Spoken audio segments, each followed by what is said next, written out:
જ્યાં સુધી તમારાથી ફાયદો મળે છે ત્યાં સુધી ઘણા લોકો તમને પોતાના કહે છે, પણ જે દિવસે ફાયદો બંધ થાય છે એ દિવસે ઘણા લોકોનો વ્યવહાર પણ બદલાઈ જાય છે. આ વાત કડવી છે પણ જીવનનું એક સત્ય છે. પણ આ વાતનો અર્થ એવો નથી કે દુનિયામાં બધા જ લોકો સ્વાર્થી છે. આજે પણ માતા પિતા, સાચા મિત્રો, જીવનસાથી અને કેટલાક નિસ્વાર્થ લોકો એવા છે જે કોઈ પણ પ્રકારના લાભની આશા વગર સાથ આપે છે. તેથી બધા પર શંકા કરવી નહીં, પરંતુ સાચા અને ખોટાની સંબંધોની ઓળખ કરવી શીખવી. હું તમને અમુક એવા ઉદાહરણો આપું કે કોઈ એક બાળકનું હોય. આપણે ઉદાહરણ લઈએ કે એક બાળક પાસે મોંઘી રિમોટ કાર હોય તો આખી સોસાયટીના બાળકો તેની આસપાસ ભેગા થાય, અને આ દ્રશ્ય અત્યારે આપણે વર્તમાન કાળે પણ જોઈએ જ છીએ. પરંતુ એ જે કાર છે એ 2 દિવસ પછી જો કાર તૂટી જાય તો એ જ બાળકો બીજા બાળક પાસે રમવા જવા લાગે છે. ત્યારે બાળકને સમજાય છે કે બધા મિત્રો રમકડા માટે હતા, મિત્રતા માટે નહોતા.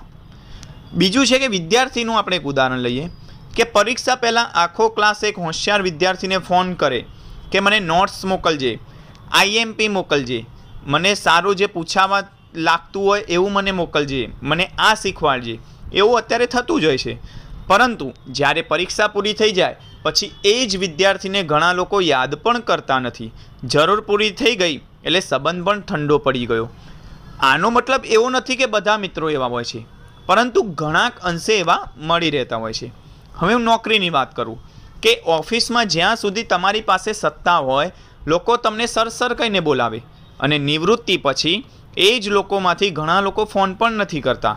ત્યારે સમજાય છે કે માન તમારા પદને મળતું હતું કે તમને, એ પછી જ સમજાય.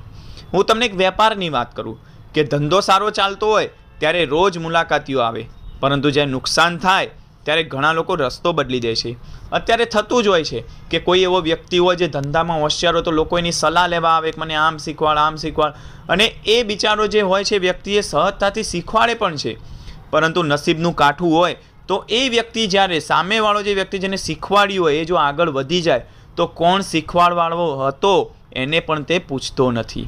પરંતુ જે 2-4 લોકો મુશ્કેલીમાં પણ હાથ પકડી રાખે ને એ જ સાચો સંબંધ હોય છે.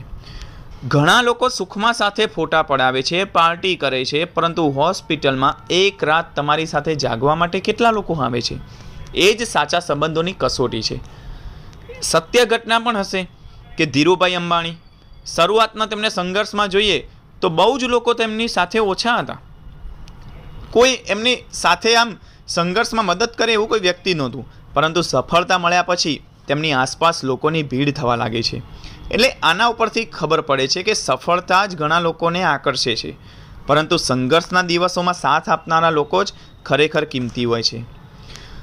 જો કોઈ વ્યક્તિ ફાયદા માટે તમારી સાથે છે તો એક દિવસ તે ફાયદા સાથે જ જતી રહેશે, પરંતુ જે વ્યક્તિ તમારા દુઃખમાં પણ તમારો હાથ પકડે છે ને તેને જીવનભર સાચવી રાખજો. જીવનમાં હજારો ઓળખાણો હોવા કરતાં 2 સાચા માણસો હોવા વધારે સારું છે. સુખમાં તાળીઓ પાડનારા ઘણા છે, પરંતુ દુઃખમાં ખભા પર હાથ રાખનારા સાચા પોતાના હોય છે. તેથી લોકોને ખુશ કરવામાં આખું જીવન ન વેડફો. એવા માણસ બનો કે જેની સાથે લોકો સ્વાર્થ માટે નહીં, પરંતુ તમારા સારા સ્વભાવ, સચ્ચાઈ અને વિશ્વાસ માટે જોડાવા માંગતા હોય.